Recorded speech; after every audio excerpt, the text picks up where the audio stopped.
Le 24 avril 1915 commençait le premier génocide du XXe siècle organisé par le gouvernement des jeunes Turcs.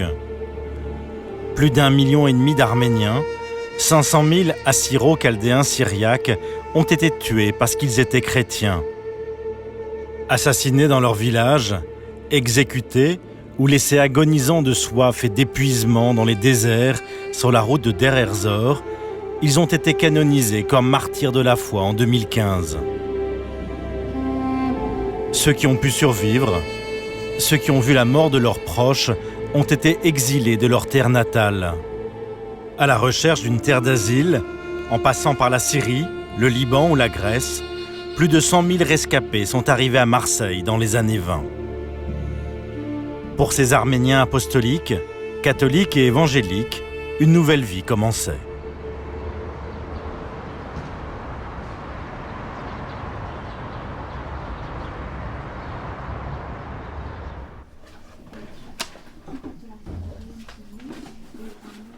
Chez Aram, on peut reconstituer le parcours d'un réfugié arménien.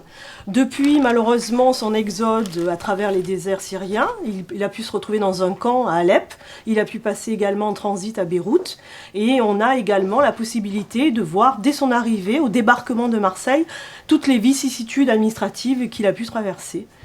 Ici, on a une pièce tout à fait intéressante. C'est un passeport d'une famille. Une partie écrite en arménien, une partie en français. Et c'est un passeport, vous le voyez, collectif. Donc on voit la famille avec les enfants. Un autre passeport, c'est assez émouvant, c'est celui de mon grand-père, Saak Artin. Et on voit déjà l'erreur administrative. Il s'appelait Saak Köseyan, fils de Artin Köseyan. Il est passé par Bagdad et qui était sous protectorat anglais. Et là, on voit véritablement que l'officier d'état civil s'est trompé et en fait a écrit Saak son of Artin et le Köseyan a disparu. Donc on voit également, il est avec son épouse ici et au revers également, il a pareil, nous voyons tout ce parcours où il a pu passer par le port de Beyrouth, vu à l'embarquement et il arrive en 1924 à Marseille.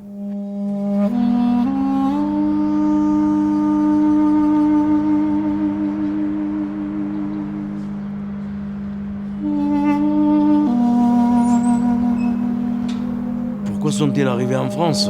Tout d'abord parce qu'ils cherchaient des terres d'accueil et surtout parce que la France avait un besoin immense de bras travailleurs. Vous savez très bien qu'elle avait été saignée à blanc avec 1 500 000 morts durant la Première Guerre mondiale. Alors, bien sûr, ils sont arrivés en bateau.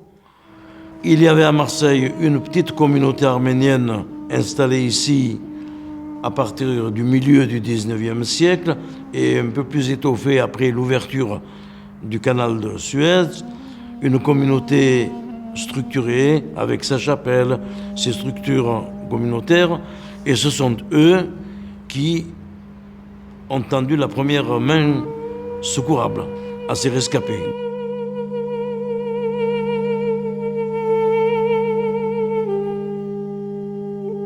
Quand un Arménien arrive à Marseille, le gouvernement turc lui a ôté cette nationalité et donc il se retrouve apatride. La plupart des passeports ont une indication, souvent ne peut pas retourner ou sans retour possible. C'est un parcours tout de même très très difficile pour ces réfugiés. Et ensuite, ils vont être pris en charge par des associations.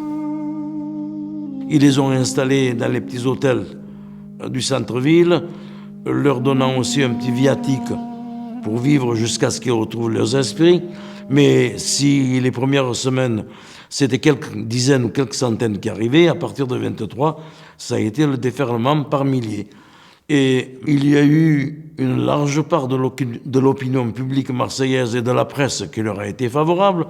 Mais malheureusement, nous avons eu un maire à l'époque qui s'appelait le docteur Flessière, radical socialiste, sénateur-maire, qui a écrit une lettre au préfet, une lettre immonde dont l'actuel maire, M. Gaudin, disait que c'était une honte pour Marseille. Monsieur le préfet, on annonce que 40 000 Arméniens sont en route pour la France, ce qui revient à dire que la variole le typhus et la peste se dirigent vers nous. Peut-être sont-ils déjà en germe, pullulant depuis l'arrivée des premiers de ces immigrants dénués de tout, réfractaires à nos mœurs occidentales, rebelles à toute mesure d'hygiène, immobilisés dans leur indolence résignée, passive, ancestrale. La population marseillaise réclame du gouvernement qu'il interdise rigoureusement l'entrée des ports français à ces immigrants et qu'il rapatrie sans délai ces lamentables troupeaux humains, gros danger public pour le pays tout entier. Monsieur Dikram Mirzoyans, qui était consul d'Arménie à Marseille, s'est adressé au préfet qui a mis à la disposition des réfugiés le fameux camp Odo. Alors le camp est ouvert donc le 27 novembre 22. C'est un ancien camp militaire. Donc en prenant l'exemple de mon grand-père, il est arrivé en septembre donc 24. Et vous le voyez ici, donc il a le matricule 4774. On reconnaît donc son degré de parenté, c'est le chef de famille. Il a son âge, son lieu de naissance, Sivas. Bien sûr, s'il est marié ou pas. Le camp Odo a été un exemple d'autogestion durant les 3 années de son existence jusqu'en 1926. Si l'on lit le rapport d'activité du comité de gestion, on demeure ébahi.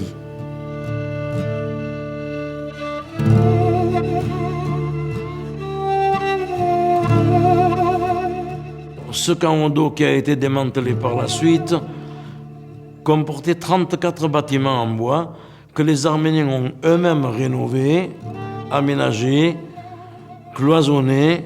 C'était des familles qui habitaient là. Il y avait un bâtiment qui servait le dimanche de lieu de culte.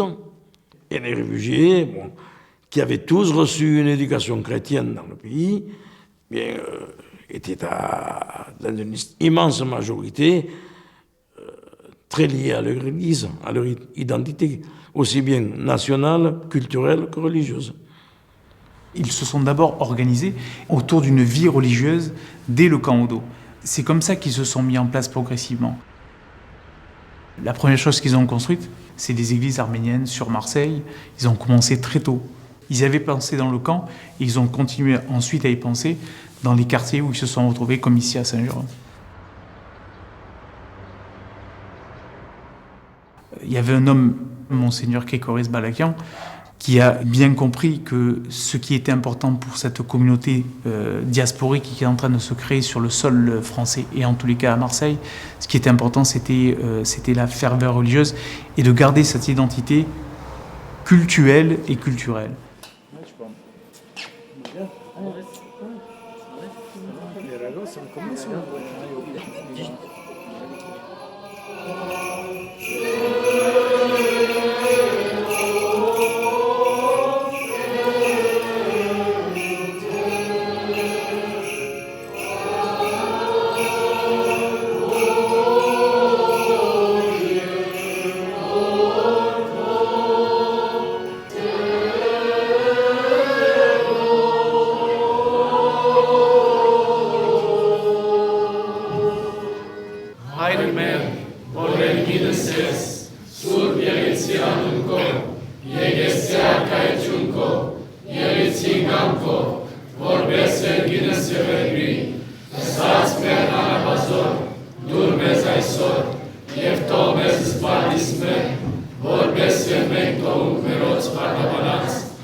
Monseigneur Kékoris Balakian, il s'est dit que le lieu de rassemblement, c'était les églises. Et partout où progressivement la communauté arménienne s'est retrouvée, en quittant le camp Odo, de partout, il a mis en place les églises, et notamment ici à Saint-Jérôme. Alors ce qu'on voit derrière, c'est bien ça, c'est les noms des grands et principaux donateurs de l'église de Saint-Jérôme. C'est ceux qui ont permis de réaliser l'édifice dans lequel on est aujourd'hui. Monseigneur Balakian, il a été le pasteur qui a réellement donné courage à ces brebis complètement égarées. D'ailleurs, je dirais qu'il vaut la peine de lire ces lettres pastorales qui sont d'une élévation de pensée inouïe. Mon peuple arménien, exilé toi aussi par rang clairsemé, tu es venu sous ces étoiles étrangères, gardant en ton cœur le deuil éternel de tes êtres chers tombés sans sépulture dans les vallées de ta patrie. Mais plus que le présent, c'est le souci du lendemain qui angoisse ton âme tourmentée. Jusqu'à quand vas-tu ainsi vivre sans toi, errant et sans défense ? On voit tout simplement tous les trajets de nouveau de ces réfugiés qui vont partir, soit à Paris, soit au Brésil pour certains, soit dans le Tarn-et-Garonne, dans des industries de la vallée rhodanienne.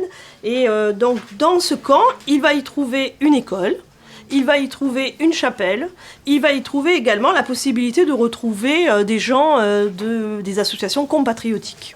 Et ces associations compatriotiques les ont aidés aussi à se regrouper dans divers quartiers de Marseille.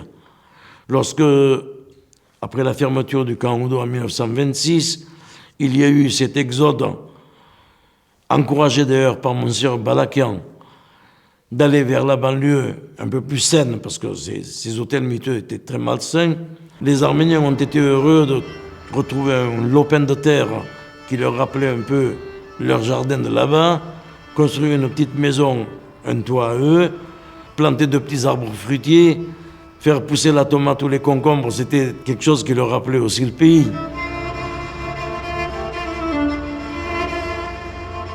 Puisque nous vivons à l'étranger, tendez-vous une main fraternelle, allégez vos fardeaux, essuyez vos larmes réciproquement, car vous êtes tous des compagnons de souffrance.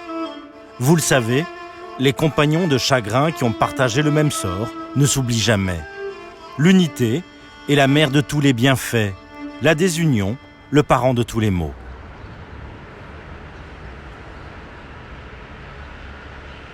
Les premiers Arméniens arrivés ici étaient des Arméniens originaires de la Cilicie, notamment d'Adana et des villes de Maraş. D'ailleurs, vous avez le bar ici qui est à côté, qui s'appelle Bar Cilicie, et qui a été donc créé, fondé ici au début des années 20, et qui existe toujours. Bonjour. Bonjour.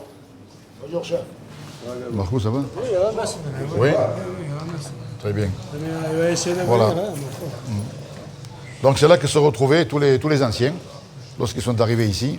Et ce bar était un bar particulièrement vivant. Et bien sûr, maintenant, nous avons changé de génération. Et les jeunes également sont allés un petit peu aux alentours. Et il y a un peu moins d'Arméniens ou de familles arméniennes qui habitent à Saint-Loup. Mais tout de même, ça reste un quartier particulièrement marqué par son passé. Et ce passé a été toujours marqué par l'église. La première chose que les Arméniens ont faite ici, c'est de construire leur église, avant de construire leur propre maison. Et très souvent, les anciens nous disaient que parfois, ils prenaient des matériaux de leur maison et venaient pour construire l'église. Donc il y a eu ce lien intime entre le peuple et son église.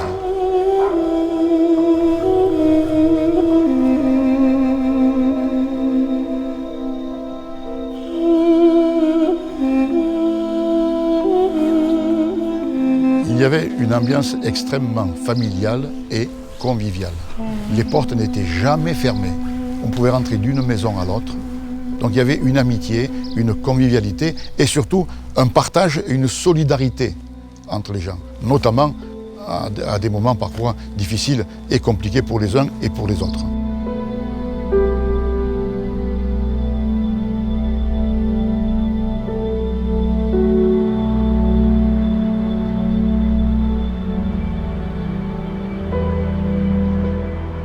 Vous voyez ici, c'est la maison de mes parents, qui date donc de 1927-28. Bien, dans cette rue, c'était des maisons qui se construisaient au fur et à mesure que les Arméniens venaient s'implanter. Jusqu'aux années 30-35, le quartier donc a été définitivement, je dirais, constitué. Et le dimanche, toute la journée, le quartier était inondé de chants et de musique arménienne. Au cours de cette courte période succédant à cet horrible martyre, tu es déjà debout, afin de mener le combat pour ta vie individuelle et collective, et ainsi Donnez le témoignage éclatant de tes efforts assidus. Oui, ce jour est le jour de ta victoire morale, puisqu'au cours des 3 dernières années, tu as déjà édifié 8 églises et fondé 12 écoles. Monseigneur Balakian, lorsqu'il a bâti ces églises, il s'est mué en maçon. Il a plié sa soutane, il a charrié sur ses épaules les pierres, les briques, le ciment. Il a doté chaque église d'une école.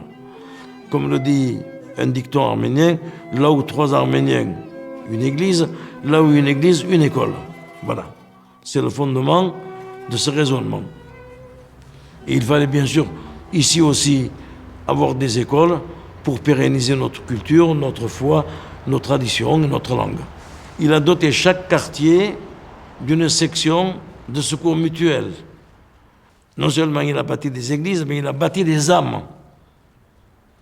Pour faire ça, il était habité du Saint-Esprit. Il n'y a pas d'autre explication.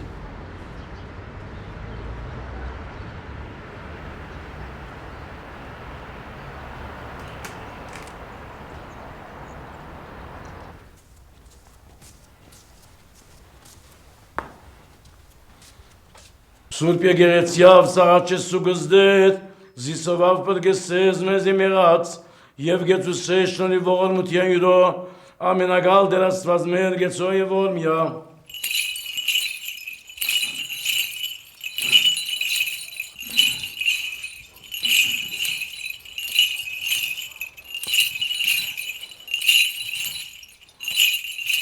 Nous sommes ici à l'église Saint-Garabet, le précurseur, première église arménienne consacrée par Monseigneur Balakian en décembre 1928. Ici, vous avez un panorama magnifique sur la rade et le port de Marseille. Et les Arméniens, à partir de 1926-27, sont venus construire ici leur premier village.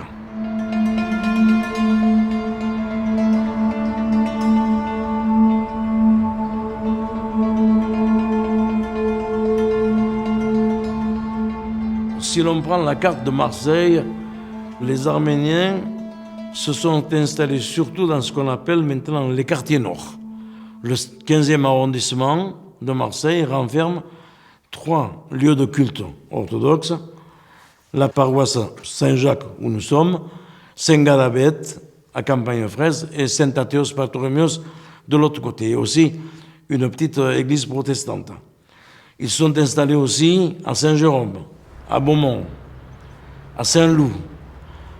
Ils se sont installés en un mot dans des quartiers qu'ils ont eux-mêmes fondés ou bâtis et qui se trouvaient pour la plupart loin des moyens de transport de l'époque qui étaient le tramway.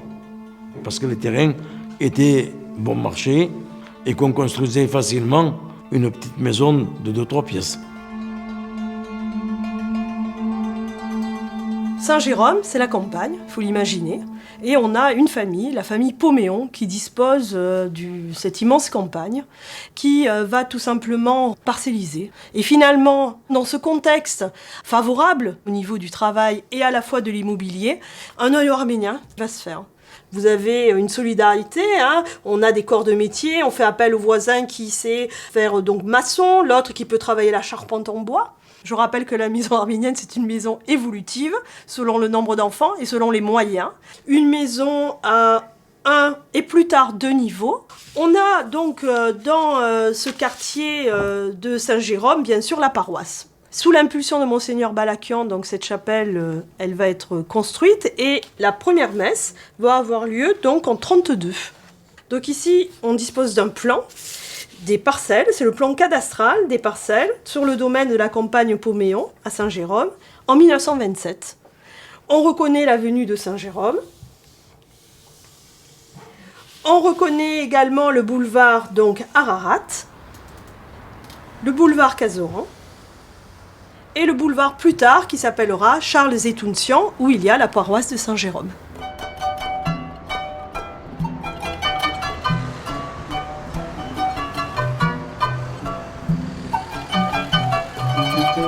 Aubergines farcies. une courgette et une tomate. Il va avoir des Arméniens qui vont être bien sûr commerçants. Parce qu'il faut aussi retrouver peut-être le goût des terres que l'on a quittées.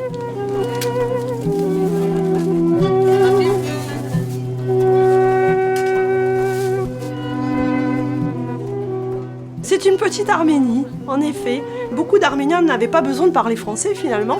L'épicier était arménien, le boucher était arménien, également le médecin qui était arménien. Donc finalement, c'est un noyau villageois important pour cette communauté arménienne. Elle va y retrouver ses repères qu'elle avait perdus.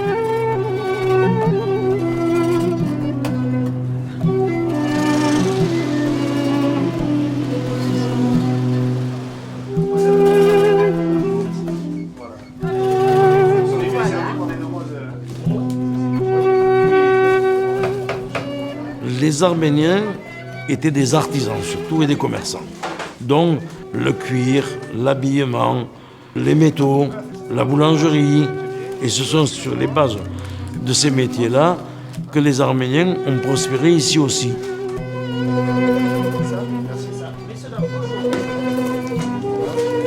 Et 500 grammes de veau et 500 grammes de bœuf. Par exemple, ils ont fait de Marseille le 4e centre de production de chaussures de France, après Romans, Fougères et Moulins. Ici, par exemple, vous avez le premier atelier, la famille Kaplanian. Et voilà, donc des familles qui vont travailler le cuir de père en fils. Vous allez avoir donc beaucoup de travaux, on va dire, comme manœuvre. Donc vous allez avoir une usine, l'usine Coder, vous allez avoir les huileries, les savonneries. Le travail est difficile, on doit faire les 3-8. Il n'est pas besoin, c'est vrai, de parler français, mais le travail est difficile. On côtoie les Italiens également qui sont là. Et on a pas mal d'Arméniens également chez les dockers. Voilà, donc des travaux qui ne sont pas véritablement intellectuels. Et on a également un travail où, au contraire, il faut avoir un savoir-faire. Et ce savoir-faire, ce sont des femmes qui le détiennent, des femmes d'une région de Césarée, et elles vont être recrutées, souvent dès leur arrivée, et elles vont s'installer dans le quartier de Saint-Jérôme. Parce que nous avons ici une fabrique, la fabrique France-Orient, qui fabrique des tapis avec des nœuds très précis. Et je vous laisse ici découvrir, par exemple, donc la maquette du dessin, qui reprend donc les couleurs et également donc toute la géométrie que l'on va retrouver sur des tapis, dits pour certains persans ou dits de Tabriz. Ils sont aussi adaptés aux métiers modernes en devenant mécaniciens, électriciens, etc. Parce que Marseille, jusque dans les années 1960-70, a été une grande ville industrielle.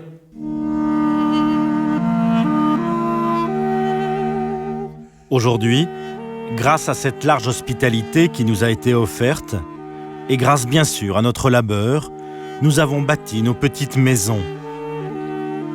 Nous avons rempli les rues de nos quartiers de milliers d'enfants, alertes et gaillards, gages de notre avenir.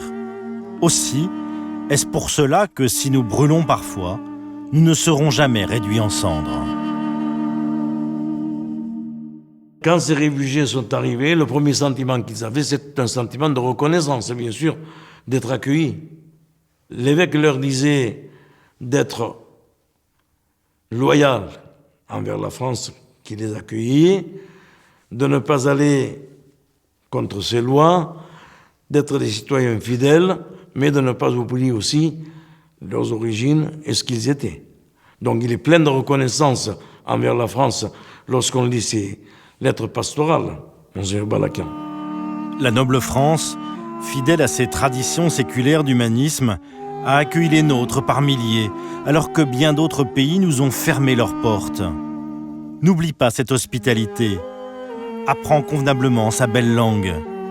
C'est l'occasion d'assimiler sa magnifique culture. Aime la France, en te rappelant qu'elle est la patrie des grands idéaux humanistes. Quand un réfugié arménien a mis les pieds, a débarqué sur les quais de la Joliette, une trentaine de milliers sont restés à Marseille et dans les environs. L'immense majorité a suivi le filon de la vallée du Rhône, à partir d'Avignon, Montélimar, Valence, qui est devenue la ville la plus arménienne de France, si on peut dire, en rapport de la population totale, la région lyonnaise, le Creusot et la région parisienne. Et il y a à peu près 25-30 000 personnes qui sont passées en transit de France pour prendre les bateaux au Havre et à Bordeaux vers les Amériques du Nord et du Sud.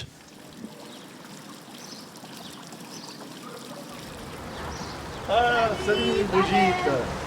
Vous êtes en forme? Ben, ça tombe bien, on a du boulot. Et toi? Très bien. Je t'en prie.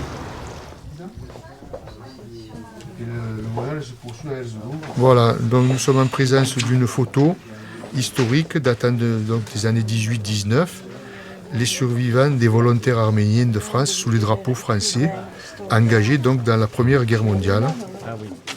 À l'heure où on parle actuellement de la résilience, je trouve que tous ces réfugiés arméniens ont véritablement prouvé qu'ils étaient dans la résilience. Ils ont vu l'horreur, ils ont vu l'indicible, et là, ils se sont reconstruits et ils ne nous ont pas élevés dans la haine, et au contraire, dans la mémoire et dans l'amour. Donc je pense que ces Arméniens qui sont venus ici, eh bien, ce qu'ils voulaient, c'est surtout nous laisser cette mémoire.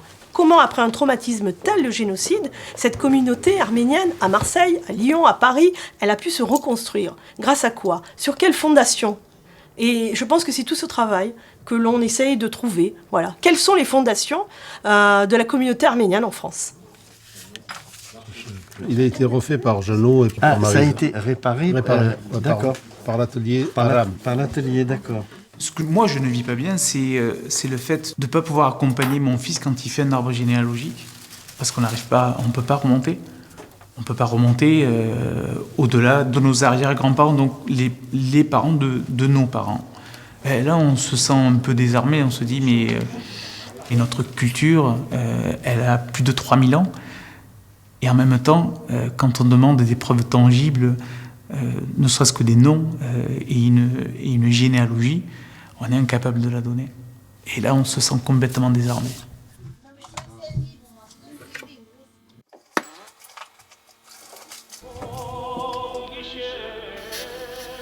Nos anciens voulaient nous épargner. Ils m'ont transmis qu'en ayant vécu l'horreur, ils ont été capables de nous distribuer le bonheur. Parce que leur souci premier était que nous allions à l'école, que nous nous intégrions au pays. Et donc ils ont intériorisé leur souffrance pour nous épargner.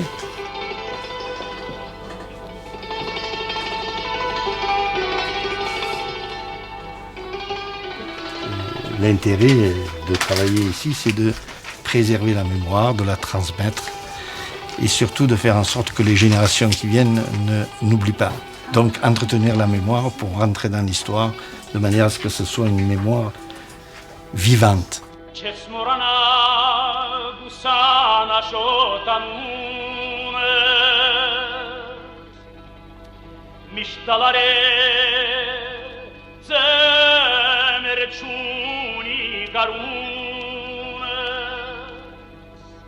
Yer küselne